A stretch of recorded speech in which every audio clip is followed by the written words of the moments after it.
The misinformed liberal message. I came across a liberal post claiming we should fund the CBC, and honestly, it was misleading. They threw out some points, but they left out a ton of important details to make their argument sound better. Surprising, huh? I decided to dig deeper and do some fact-checking so I can give you the real story behind it all. Before we start, though, I'd just like to ask that you don't forget to hit that like button and subscribe for more topics like this one that mainstream media doesn't like to report on. Okay, so here's what a pro-CBC wrote that I thought needed more context. CBC costs each of us about $33 a year or less than $3 a month. For that, we collectively fund a public broadcaster that delivers news and stories in both official languages, reaches rural and northern communities, reflects our diversity, and connects Canadians from coast to coast to coast. No streaming platform does that. No private network ever will, because there is no money in it for them to cover the full scope of this country. But CBC does, because it was built solely to serve us and continues to do so today. I did some digging, and the United Kingdom spends about $96 per person to support its national broadcaster. France spends $70. Germany invests $142. Norway contributes more than $150. Even Australia spends $48. Canada ranks near the bottom among developed nations.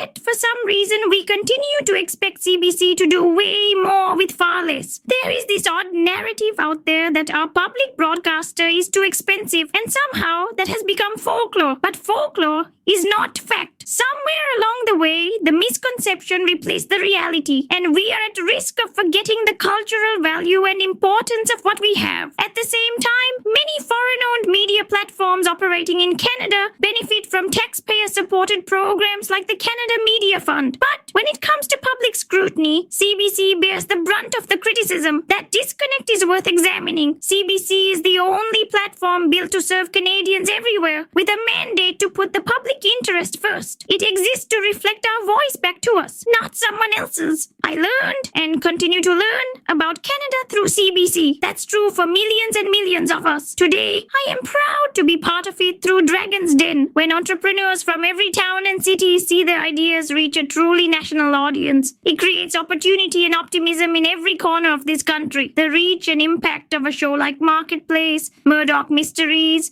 Cross Country Checkup, and The National speaks to the power and value of a truly Canadian platform. CBC is not a luxury, it is a mirror. It helps us see ourselves more clearly and each other more fully. And it's a megaphone. It amplifies our voice on the world stage. I believe the world needs to hear more from Canada, not less. It's not just nice to have, it belongs to us. Elbows up, Canada. Let's break this down into simple terms to check the facts and look at both sides, including why some people argue that defunding the CBC could help Canada's economy, given our GDP and debt situation. Now, this is probably where I'll lose the liberal, because when all the facts come up, they all disappear. Stick around till the end and prove me wrong. Fact-checking the claims. 1. CBC costs $33 per person per year. Yes, pretty close. In 2022, CBC/Radio Canada got about $1.4 billion from taxpayers. With Canada's population at around 41.5 million, that works out to roughly $33 per person per year, or about $2.75 a month. So the math checks out. But let's also note that in the 2024-25 fiscal year,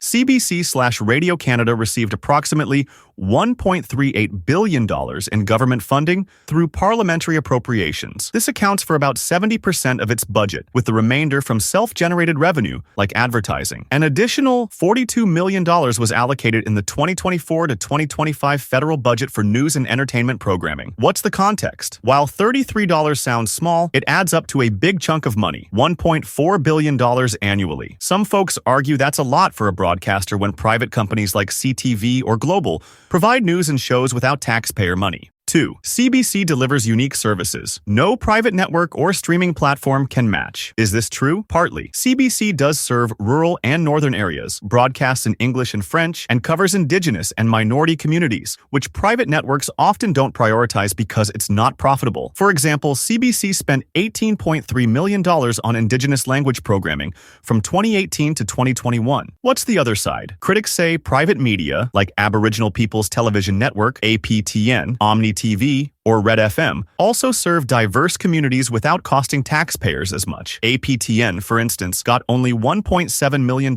from taxpayers in 2022, way less than CBC. Plus, streaming platforms like Netflix or YouTube reach rural areas too, though they don't focus on Canadian stories. So, why does the CBC need the funding when there are already other networks that do the same, for less, and have bigger audiences? Third, comparison to other countries. Yes, the numbers are mostly accurate. In 2022, public broadcaster funding per person was UK, approximately $96, France, approximately $70, Germany, approximately $142, Norway, approximately $150, Australia, approximately $48, Canada, approximately $32.43. Canada is near the bottom, with only the US, New Zealand, and Portugal spending less per person. What's the context? While Canada spends less per person, CBC's total budget, $1.4 billion, is still huge because of our population size. Other countries' broadcasters like the BBC have bigger budgets but also serve larger audiences or have different funding models.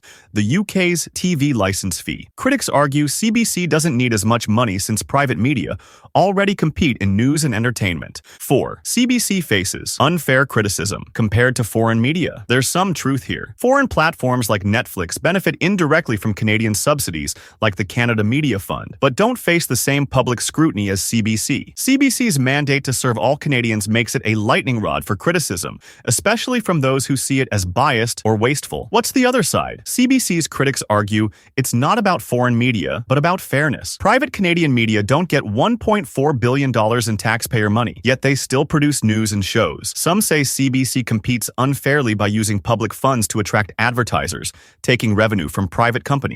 5. CBC's cultural value and impact. CBC programs like The National, Marketplace, and Dragon's Den reach millions and showcase Canadian stories. A 2024 survey showed 78% of Canadians want CBC to continue if it addresses criticisms. It's also trusted by many as a news source. What's the other side? Critics point out CBC's TV audience is small. Only 5.1% of Canadians watch CBC English TV, and just 2% tune into CBC News. Shows like The Great British Baking Show, a UK production by the way, rank higher than Canadian originals, suggesting CBC isn't always delivering unique content. Plus, private media also co-produced Canadian shows like Schitt's Creek, Pop Media Group. Benefits of defunding CBC in light of Canada's GDP and debt. Now, let's talk about why some people want to defund CBC, especially when we look at Canada's economy and debt. This is where GDP, the total value of everything Canada produces, and our national debt come in. 1. Canada's economic situation. GDP struggles. Canada's GDP per person, a measure of how rich we are, is slipping compared to countries like Australia, the UK, and the US. In 2022, it was $46,035, below the average for rich countries. Weak economic growth and a fast-growing population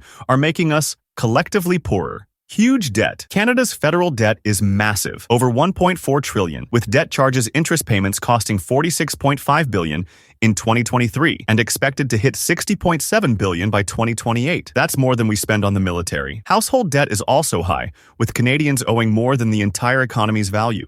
Why this matters. When money is tight, every dollar counts. Critics argue that $1.4 billion for CBC could be better spent on things like healthcare, housing, or paying down debt to ease the burden on future generations. 2. Benefits of defunding CBC. Saving taxpayer money. Cutting CBC's $1.4 billion budget would save $33 per person or $1.4 billion total. That could cover groceries for approximately 152,854 families for a year. Reduce the federal deficit, which was $381 billion in 2020. Lower debt charges, freeing up billions for schools, hospitals, or tax cuts. Boosting private media. Defunding CBC could level the playing field. Private networks like CTV or Global don't get taxpayer cash, yet they compete with CBC, which uses public funds to attract advertisers. This could help private media grow, create jobs, and boost GDP. Reducing debt burden. Canada's debt-to-GDP ratio, how much we owe compared to what we produce, is 42.7% and rising. Cutting CBC's budget could help lower this ratio, making our economy more stable and attractive to investors. Focusing on priorities. With Canadians struggling with high housing costs and inflation, some argue the government should prioritize essentials over a broadcaster. For example, the $1.4 billion could fund housing programs or healthcare, directly helping people. Third counterargument, CBC's economic value. Supporters say CBC creates jobs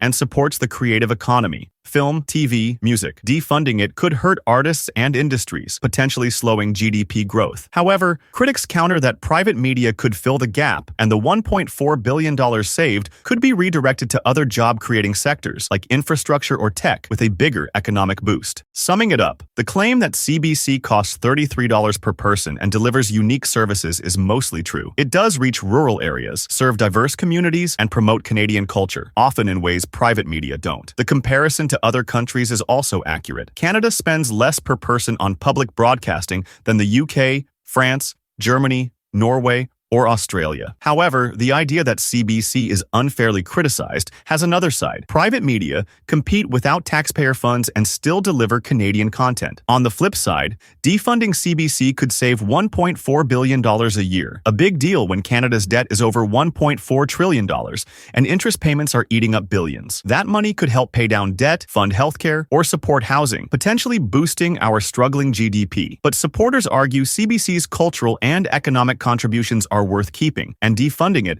might hurt Canadian identity and jobs. It's a tough call. CBC does a lot for Canada, but with our economy in a rough spot, some folks think the money could be better spent elsewhere. What do you think matters more, keeping CBC or cutting costs? So, here we are. The CBC has its champions who believe it's essential for our culture and connection as Canadians. On the flip side, there are those who argue that with our mounting debt and economic struggles, the money could be used for more urgent needs like healthcare and housing. The question remains, should we keep funding the CBC or cut its budget and focus elsewhere? We want to hear from you. Are you on Team Fund the CBC or Team Defund the CBC? Share your thoughts in the comments below. And while you're here, if you enjoy these kinds of discussions, don't forget to hit that like button and subscribe to our channel for more insightful content.